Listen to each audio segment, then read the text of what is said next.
Hi, and welcome to City Happenings. I'm Mayor David Black. Our police department partners with area law enforcement and forms the joint DUI Task Force. We'll tell you more. And here's another reminder.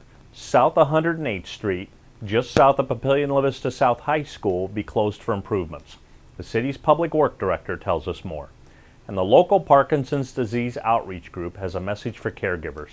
You'll find out what that is. These stories are next in City Happenings for the week of September 21st. Thanks, Mayor Black. Papillion joins as part of a local DUI task force. It's important to the city of Papillion because we do have incidents of intoxicated drivers, and sometimes those involve crashes. And when we look at our numbers are relatively the same every year. And so this is a great example of trying to find a solution for a problem that's always been there. We're going to go out and we're going to partner with other jurisdictions, and we're going to increase the amount of patrols, saturation patrols, checkpoints that we do, and then go outside and do education of the public. And so bringing all that together is very important to us. It gives our officers a new perspective on drinking and driving. It gives them new skills, but and more importantly, it adds to what we're doing on our streets. Because drinking and driving affects every community.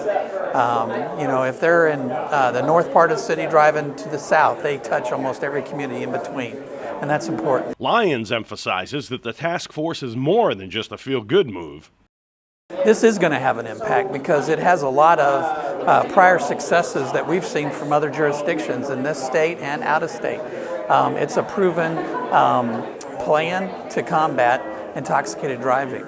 And that's what it's all about. It's not about the numbers of arrests. We want to see those go down. And this is just one way of making that happen. South 108th Street, south of Papillion La Vista South High School to Schramm Road, is set for improvement. One thing we do got going for us on this section, there's not much grading work. We've got some storm sewer and some other work. That stuff's going to be probably starting to take place here in the next week or two, but that works off the shoulders and that won't hamper any of the commute until up to the 28th, so there won't be no lane restrictions. You'll see some people working off the sides and that stuff on some culvert work, but there's really never a good time to build roads that we inconvenience either the public, school traffic, or businesses and that. So we tried to build this in the summer. The bids came in, they were high, we had to rebid it, and just the state of the economy and how much work in that, and trying to get some contractors lined up, and we got a good bid this time, and we're running with it.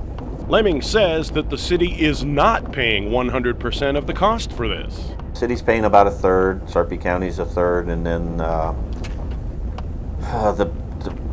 development there to the north and west of 108th and Schramm, they're paying a portion. So it's a cost share project.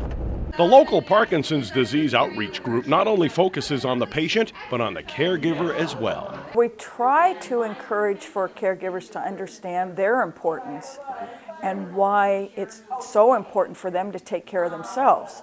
Because if they don't, they may not be there to take care of somebody else.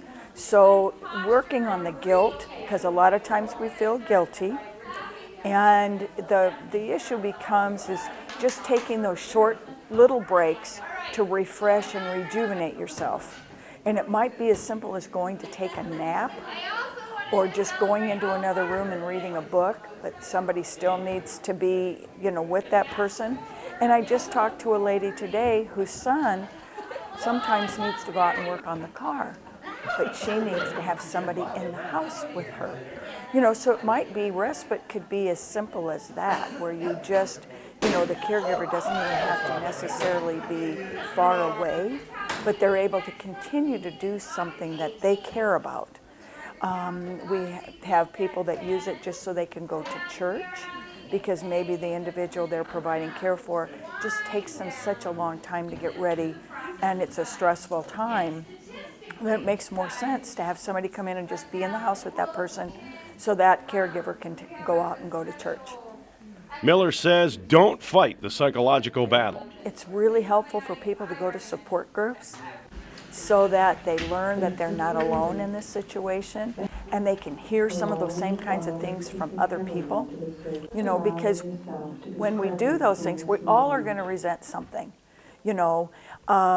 And if we think we're the only ones feeling that way, then the guilt, that's when the guilt comes in. You know, where, oh, you feel that way too?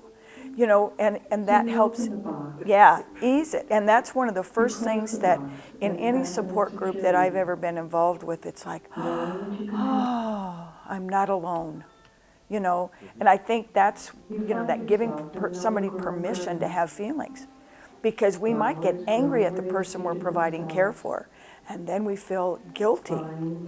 Because how could I have that feeling? You know, it's not their fault that things are happening, but we have the right to our feelings.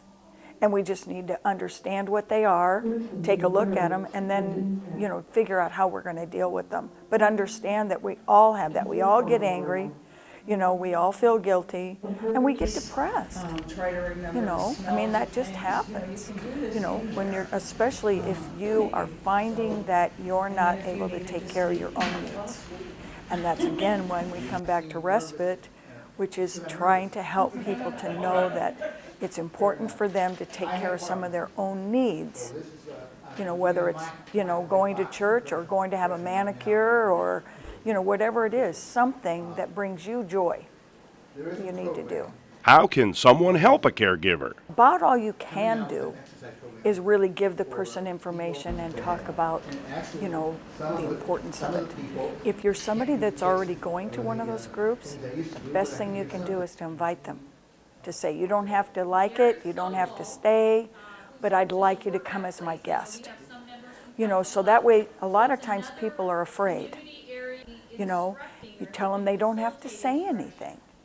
You know, you just have to be there and listen. You know, it's support.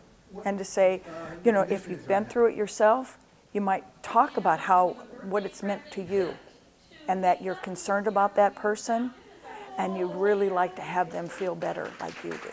Miller is impressed with the outreach group. Well, this is one of the strongest groups that I've been in. I know that there are some for other, you know, like Alzheimer's, for example, has support groups. I'm not sure of the size of those. This is a really big one, and it sounds like they have a lot of dedicated people who come here month after month after month. So I would say that they're doing it right here. And the people are getting something out of it, or they wouldn't keep coming back. You know, so the folks that organize this are really doing a great service to the people in this group. And then you can tell because they're telling other people, and more other people are coming, and their numbers just keep growing. And that's when you know you have a good group. We want to remind everyone that our last event in this year's race series is coming up on September 26th. It's the Sumter 10K and 5K Twilight Dash, with the Papillion Race Series party to follow with bonfires and live music. That's just one of the many things going on in the city. There are lots of ways to stay up to date with what's happening. You can find us on Facebook, follow the City of Papillion on Twitter, or even watch our YouTube channel. And information about all of our departments and programs is available on our website. For more about Papillion, go to www.papillion.org or just call the Mayor's Hotline at 402-827-1111. Thanks for watching.